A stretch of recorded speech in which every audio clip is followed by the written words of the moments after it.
Welcome to the St. John Vianney Center's podcast, Journey to Thrive. I'm Connie Ostap. I'm a former dietitian at St. John Vianney Center. And today I'll be talking about leading and living healthy in a fast-paced world. It's nice to be with you today, and I'm excited to share some inspiration on how to lead and live healthy in a fast-paced world. Today's objectives include acknowledging that the world is fast-paced and has an impact. Will we change the world's fast pace? No. But can we alter its impact? A resounding yes. I'd like to reinforce your personal impact as a leader. Perhaps you are new to your role as a leader or a seasoned expert on leading. We will discuss the value of prioritizing health. We can all benefit from being reminded of what we know. So while this podcast may not offer anything earth-shattering brand new, it is a good time to remember what we already know and put it into practice. Finally, I hope to provide some motivation and ignite a spark for action. Think about your Outlook or Google Calendar or Calendly or whatever tool you use to keep your work life mapped out. Do you see a day or a week packed with meetings or obligations, and do you just forge ahead? Or do you pause and say, wow, this is a busy day or a busy week? Why are our lives so fast-paced? I guess perhaps they are because it's possible. We are instantaneously communicating via text, email, social media. There are 24-hour news coverage, public and personal. We're getting inputs and updates continually. We are reachable 24 hours a day. We carry a computer in our pocket, the phone. We can do many things simultaneously and quickly because of technology. And there is a great deal of competition for our attention in a 24-hour day. I don't know about you, but reviewing the fast pace and impact of technology has increased my heart rate. Let's take a minute and breathe deeply, oxygenating and relaxing. Breathing in and breathing out. I'd like to introduce the concept of keeping above water. My daughter is in her first year of being a nurse on a med-surg floor. And as you can imagine, this job can be frenetic, fast-paced, and stressful. The nurse leaders use this simple question, are you drowning? To help the new nurses evaluate how they are managing the workload in that moment. I really like that simple check-in. Are you drowning? Or can you recognize when others may be? So what is the cost of our fast-paced world? Well, we have a rapid-fire and hyperactive pace. Technology has created multitasking, and keeping up with innovation can in itself be stressful. We never have enough time. We are impatient if the pace doesn't stay fast. How many of you experience a little bit of impatience while waiting on hold, or while in line to check out, or in traffic? I don't know about you, but I recently moved to Philadelphia, and if you do not accelerate on a green light, you're going to hear car horns honking. We have a faster walking pace, a faster talking pace, and a faster eating pace. How many of you take 30 minutes for lunch? The fast-paced world demands overshadow our own self-care and our health. This has led to a situation called techno-stress. It's a very real and pervasive problem. This is the expectation that the ideal worker will be always available for work at all hours. This comes at a high cost to human health, well-being, and work productivity. We even think so much about work that researchers have dubbed the phenomenon work-related rumination. Research further shows that when our body never has a chance to rest and recover, the levels of stress hormone cortisol remain so high that the body begins to wear down. Work-related stress can disrupt sleep, digestion, and cognition, and over time leads to inflammation in the body and chronic illness like cardiovascular disease and high blood pressure. You, as clergy and religious, are always on call, so I know this applies to you. So check in. Are you drowning? Can you think of someone that might be drowning? Has the fast-paced world robbed you of something you long for? Here's a bit of weird science that amazed me when I put this talk together. We all know about sleep apnea, but have you heard of email apnea? This is something that can happen when you are intensely working. A majority of people, about 80%, unconsciously hold their breath or drop into shallow breathing when they're doing computer work or on their phone responding to emails and texts. We instinctively hold our breath to focus or concentrate harder. But if we're doing this regularly, it can become a chronic condition. If we are holding our breath unconsciously, it can lead to an imbalance in our body's oxygen, carbon dioxide, and nitric oxide levels, putting us in a fight or flight stress response. So next time you're deep into emails and texts, remember to take a break. Take a deep breath or check your breathing. Breathe in through your nose fully and exhale as if you are blowing through a straw. It's actually very calming. I don't need to remind you that you are leaders. People look to you. Your impact is huge. Take a second to count up the number of people you impact, the number of people in your nuclear family that depend on you, your extended family that consult with you, people that call or rely on you, like your friends, the number of people you may live with or in your community or archdiocese, the number of other colleagues that you associate with, or the number of people or parishioners you serve. You've run out of fingers and toes, I'm sure. You have a huge impact, and your impact has a ripple effect, more than you probably realize. Can you recall being impacted by someone else? A comment, a piece of advice, or a homily that has resonated with you for years? That is exactly what you do to others in your example, action, and words. It's a humbling thing and a blessing. And while your impact is great, there's only one you. And while your example and words and impact can live on, our lives on earth are finite. You get one lap. You only live once. So to remind you of this talk title, Lead and Live Healthy, there are more finites that we have to deal with. There are only 60 minutes in an hour, only 24 hours in a day, and only 365 days in a year, or 366 in a leap year. The fast-paced world affects how we manage life. And it's sobering to remind you that we do have a life expectancy. So in 2019, the life expectancy was 78.8, according to the National Center for Health Statistics. In 2020, it was 77.8 years. So we're moving backwards. That probably had something to do with the pandemic. But in any case, we have to remember we only get one lap. We only live once.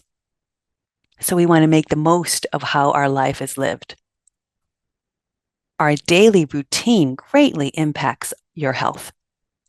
Many health conditions can be prevented, improved, or treated with simple lifestyle changes. There is a whole new branch of medicine called lifestyle medicine, because we know that we can change how we live to impact our health just as much as we can turn to medications or chemicals to help improve our health. Dietary choices and movement have tremendous influence on our health, and we'll be talking about that. Mind-body activities also can help manage stress and improve resiliency. It's not one thing, but all the little things. And I'd like to introduce you a way to make little changes. Maybe you've heard of it, but the concept is called habit stacking. This is a concept that involves anchoring tiny new positive steps to other parts of your existing routine. Throughout this presentation, I will be pitching some habit stacking ideas, and perhaps you'll come up with some of your own too. So living healthy can be achieved by starting small, adding one tiny new habit, being specific and realistic. And as with adding new things, create a timeline. Don't just give up after a week. Perhaps devote the entire month of July or August to creating a new habit into your routine. There are some terrific books out there with additional ideas that can inspire you. They include Habit Stacking, 127 Small Life Changes That Take 5 Minutes or Less by S.J. Scott, Tiny Habits by B.J. Fogg, and Atomic Habits by James Clear, or simply Google habit stacking. So let's begin with how we can improve our self-care and our physical well-being. So we know that movement and exercise are vital to our health, and it's important to take brain breaks. We don't want that shallow breathing and email apnea, right? So how much exercise or movement is advised, and how often, and what type is best?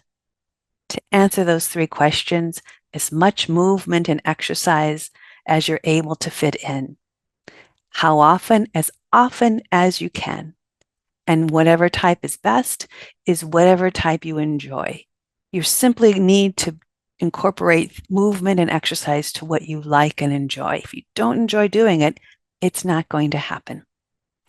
We all come up with common excuses that you don't have time, or you're not in shape, or perhaps you travel too much. Well, you need to make the time, and you will get in shape. And in terms of traveling, you can incorporate steps into your travel. We know that a sedentary lifestyle is definitely not healthy. If you're getting 5,000 steps or less, that's sedentary. So let's aim for greater than 5,000. You don't necessarily have to get the 10,000 steps that have been drilled over and over, but let's move beyond 5,000. Sitting disease, you've heard of this. This is where we spend so much time either commuting or at our desks that we're not getting that movement, and it impacts our internal organs. They term sitting disease as the new smoking. So please break up those sitting breaks. Another concern we need to be aware of is sarcopenia. Sarcopenia is the loss of muscle mass and strength that can begin as early as age 30. It's a natural form of aging, but once you're aware of it, you can counteract it by simply incorporating some strength training. When I say strength training, it doesn't have to be 25, 30, or 50-pound weights, simply 2, 3, 5-pound weights. In terms of strength training, 3 times a week would be a very helpful start. So how can we find some habit stacking to find and incorporate joyful movement? So if you look at your calendar, you have lots and lots of meetings. Perhaps one of these meetings can be moved to a walk and talk instead of sitting across the desk. That would give you more steps. Perhaps every time you go to the grocery store, you park further away and then you have extra steps. Or perhaps you create a new habit where you park the car and walk the perimeter of the parking lot or the mall before you enter the store that you want to shop on. If you're not already monitoring your steps with a pedometer or a health app or a cell phone, you could start doing that. A habit stacking routine could be checking your steps at 3 o'clock and then making a mental note to get 500 more steps between 3 p.m. and bedtime.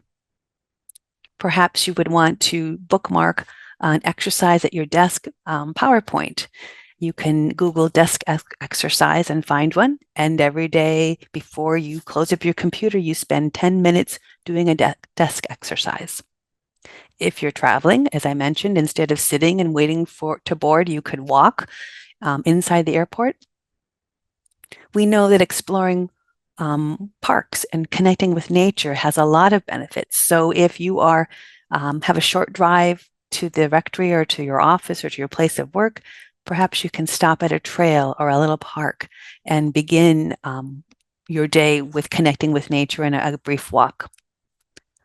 Then the other tried and true habit stacking would be to invest in yourself, join a gym, take an exercise class, or hire a trainer so that you have invested in a way to get your health back on track. Moving away from exercise, let's talk about sleep. Sleep is just as important as movement. We know that sleep affects our health and well-being. We know that being well rested will give us the optimal mental health we need, that when we're poorly rested, learning and decision making and controlling emotions is difficult. When you're poorly rested, problem solving becomes difficult, and it's more difficult to cope with change. We know that depression increases when our sleep is affected, and that risk taking can be altered by poor rest. And lastly, sadly, the suicide risk goes up when you're poorly rested for longer periods of time. So sleep deprivation is not a good thing. We know that sleep impacts our physical health, that adequate rest is needed to keep our heart healthy, that poor sleep patterns can actually lead to heart disease or increase the risk of obesity. Poor sleep patterns can impact our blood sugar or our diabetes control, and definitely our immune system, when not well rested, can be weakened. And it's a fact also that if you're trying to lose weight, poor sleep patterns will actually work against your body's ability to release weight. Finally, sleep impacts our overall safety and quality of life. Did you know that an estimated 6,400 people die annually in crashes involving drowsy driving, according to the National Sleep Foundation? So our goal here is to get 7 or more hours of sleep a night. If you're not doing that, that's a great thing to start working on. How can we do that? Keep the same sleep-wake pattern all week. It's not a good idea to be a night owl on the weekends because then you have to recover during the week. So if you can find a nice, consistent sleep-wake pattern, that's best. Power down those devices and create a non-screen routine before bedtime. All those screens and those inputs of technology will just get our brain whirling. Additionally, you can refrain from food or drink for at least 3 hours before sleep. That will help induce sleeping. Some habit stacking ideas for the sleep is set an alarm to remind you to power down your devices. Create a bed ritual routine. So the TV goes off at 8, you read the book or a magazine for an hour, you listen to some music, then you go to sleep. Set up a do not disturb setting on your electronics if you are one that sleeps with your phone near your bed. Okay, moving on. Let's talk about just general overall medical and dental management. You want to make sure you're finding time for your medical and dental checkups each year, but also check up on each other. So sometimes religious and clergy can feel isolated. So when you've had your checkup or screening or your blood work, call someone up and ask if they've done the same. Sometimes we all can nudge each other to stay on the same page. A good habit stacking idea to keep on track of that is when you have done your annual physicals, make your appointment for the very next year. Don't wait and think that you'll just remember to schedule that appointment. So make that a part of your routine when you check out from your physician or dentist. Okay, now let's discuss my most beloved topic, nutrition. As a dietitian, I'm here to tell you that nutrition greatly impacts your health, probably more than you realize. We make about 200 food-related decisions a day. So there's a lot of decisions that we can impact. About half of all Americans have one or more preventable chronic diseases, many of which are related to poor eating and physical activity patterns. So we can start with how you fill your plate. We often fill our plate out of habit or what our eyes think we need. It's important that when you put food in your plate, you can actually see the plate between your food portions rather. So start there. Evaluate your plate. Can you see your plate? Are you overfilling your plate? we are more likely to finish what's on our plate. And so it's harder to waste food, so to speak. So paying attention to the quality over quantity is very, very important. How can we get into a habit stacking routine to get the right amount in our plates? Well, a simple way is to, once your meal has been 50% consumed, take a pause and check in your body how full you're feeling. If you're starting to feel full, realize A, that you maybe overfilled your plate, and B, maybe you should leave some behind. It's important to continually check on your fullness level so that you know that when your meal is done, you're about 80% full. The Dietary Guidelines 2020 and 2025 give us some extra guidance. They are suggesting that we follow a healthy eating pattern at every life stage, not just when the cholesterol goes up, but all along the way. So if you're out there listening and you don't have any health concerns, it's still important to follow a healthy eating pattern. It's important to customize what you eat so that you enjoy it. Enjoy nutrient-dense food and beverages that you like, that are your personal preference, fit in with your culture traditions, and are part of your budget. You're definitely not going to want to try foods that you dislike or incorporate foods that you dislike just because they're healthy. So enjoy the foods you choose. It's important, again, to stay within your calorie limits. Eat to that 80% fullness. Pay attention to the needs and nutrition needs of your body versus the wants. It's okay to have some foods that may not have a lot of nutrition, but make sure that majority of your foods are containing good nutrition for you. Lastly, it's important to be careful with some foods. We want to limit foods and beverages that are high in added sugars. Limit foods and beverages that might be high in saturated fat and sodium. So there's a lot of attention and a lot of buzz about processed foods, particularly ultra-processed foods. We know that whole foods are much healthier for our body than those ultra-processed foods. So while it's not in the 2020-2025 guidelines, I'm fairly certain it'll be in the next set of guidelines to limit or be careful with processed foods. I also want to provide a little bit of a cautionary word with alcoholic beverages. We need to be careful that we don't overdo alcohol. Alcohol doesn't provide any nutrition whatsoever, and when you tend to go excessive in the alcohol, you're less likely to make good, healthy food choices. So again, we're listening to our body and choosing healthy to feel healthy. We've all been there. We've gone through the drive-through, we've got our burgers and fries, and we move along our day and we can just not feel the best. Those are the times you want to say, okay, that was a go-to meal, but I don't want to keep that in my usual routine. You want to pick the foods that you know make you feel good. So you know a nice lean piece of meat, some veggies, some crunchy salads, that's going to give you that healthy feel-good feeling inside. So again, pay attention to how the food itself makes you feel inside. In terms of habit stacking for your nutrition, maybe when you're making coffee in the morning, you can cut up some raw veggies and put them in bags to take to work to eat.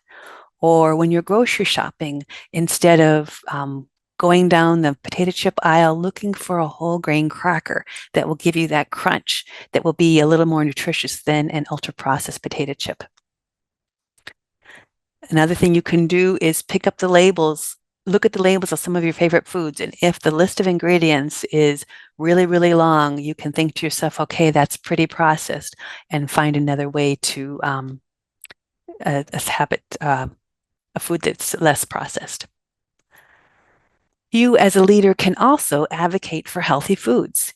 People listen to you and want to please you, so request lighter foods or give permission to omit foods at meetings. You as a leader can also advocate for a healthy food environment. So, you can influence what foods are available in your rectory or in your day-to-day world. If you're dining out, use the restaurant to support your healthy habits. Look for those restaurants with healthy foods. It's very common to go to the restaurant and say, oh, someone's doing the cooking, I'm just going to have the most decadent thing. But I challenge you to use the restaurant to support your healthy ideals. And again, be especially careful with alcohol. It pops up at meet and greets, appetizers at meal times, and it's very hard to stay healthy and eat healthy if you're being altered by the alcohol that's served alongside it. It's important to say the words out loud that I'm trying to be healthy.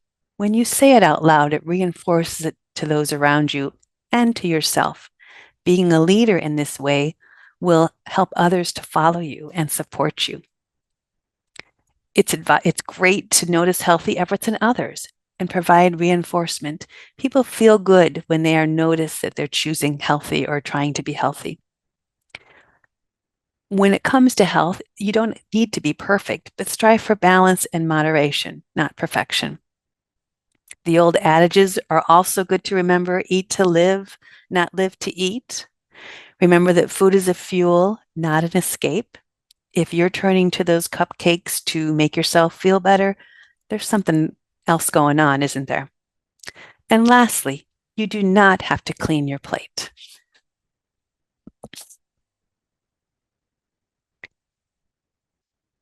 Let's move on to stress. As a leader, stress is not something that you can avoid most likely. It is definitely a byproduct of our fast-paced world. Stress is normal and can even be useful. The fight or flight response can motivate and save you. But too much, too often, or chronic stress can have serious effects.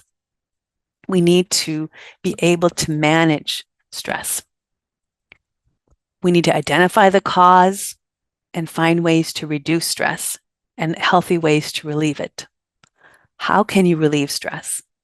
We know that physical movement is a great stress reliever. Mindfulness also has its place to manage stress. Contemplative prayer and meditation are other ways that are very helpful with stress. Mindfulness is defined as a mental state achieved by focusing one's awareness on the present moment, while calmly acknowledging and accepting one's feelings, thoughts, and bodily sensation. This is actually used as a therapeutic technique.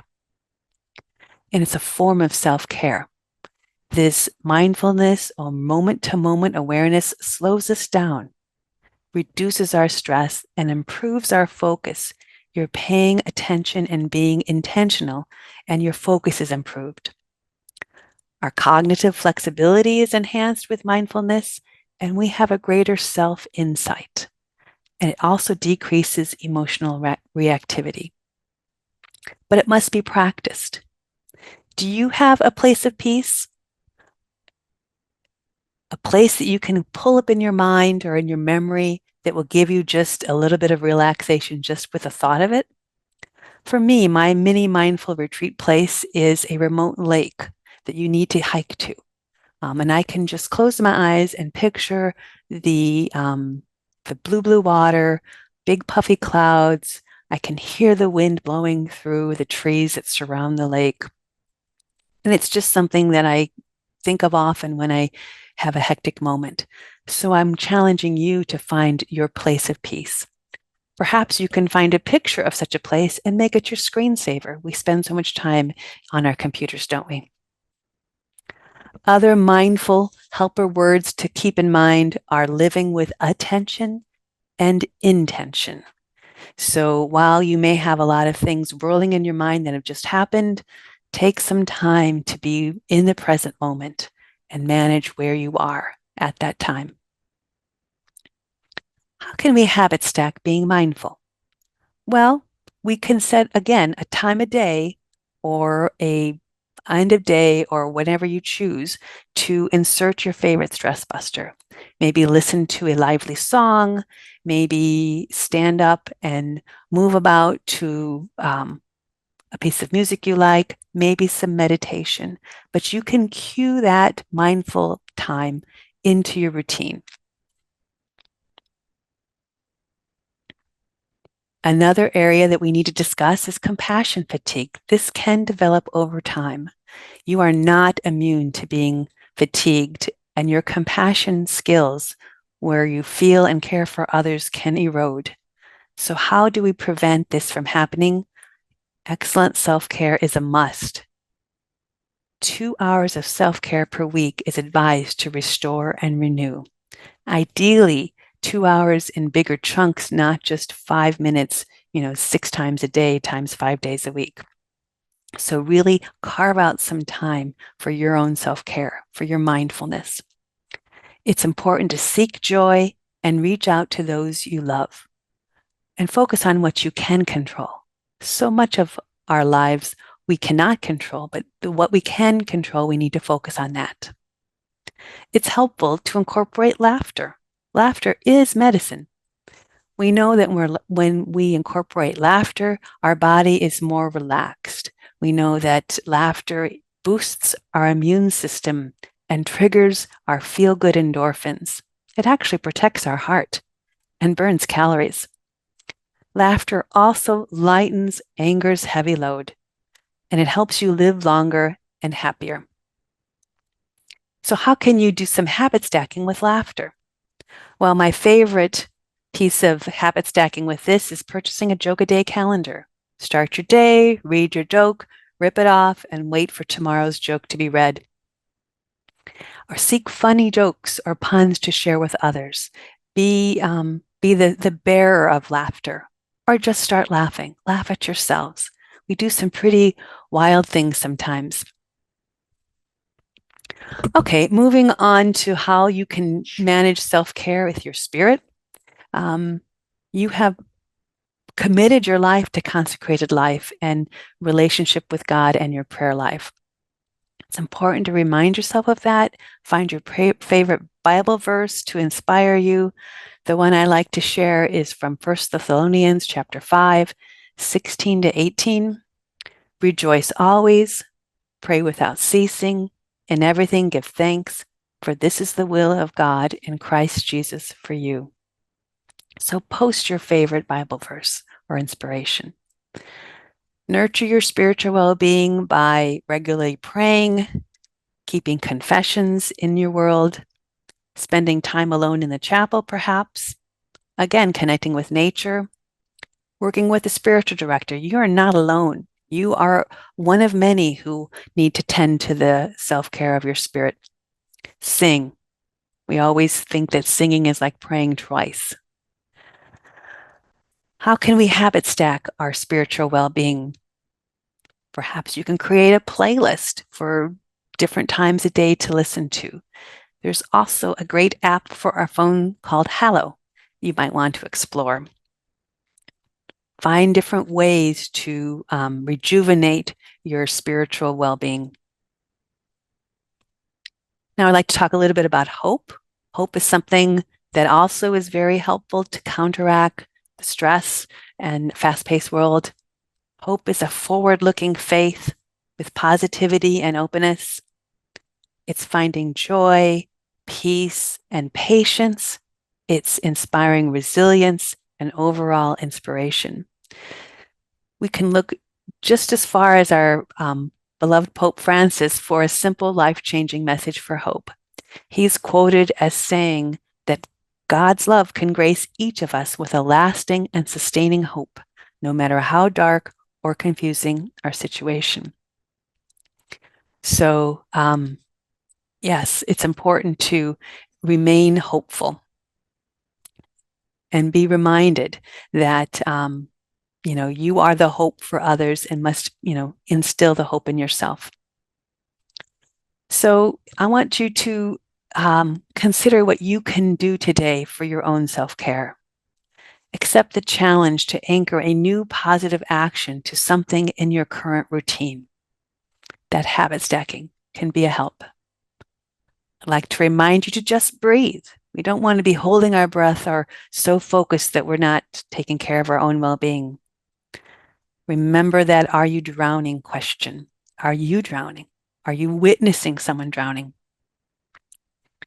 There's a lot that can be done.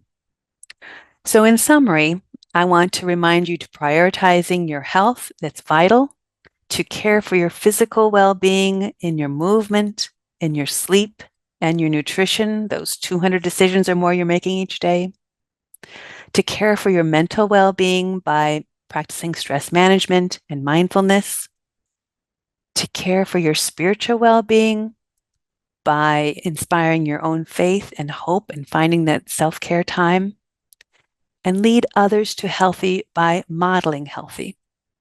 Remember, there's only one you, but that is enough.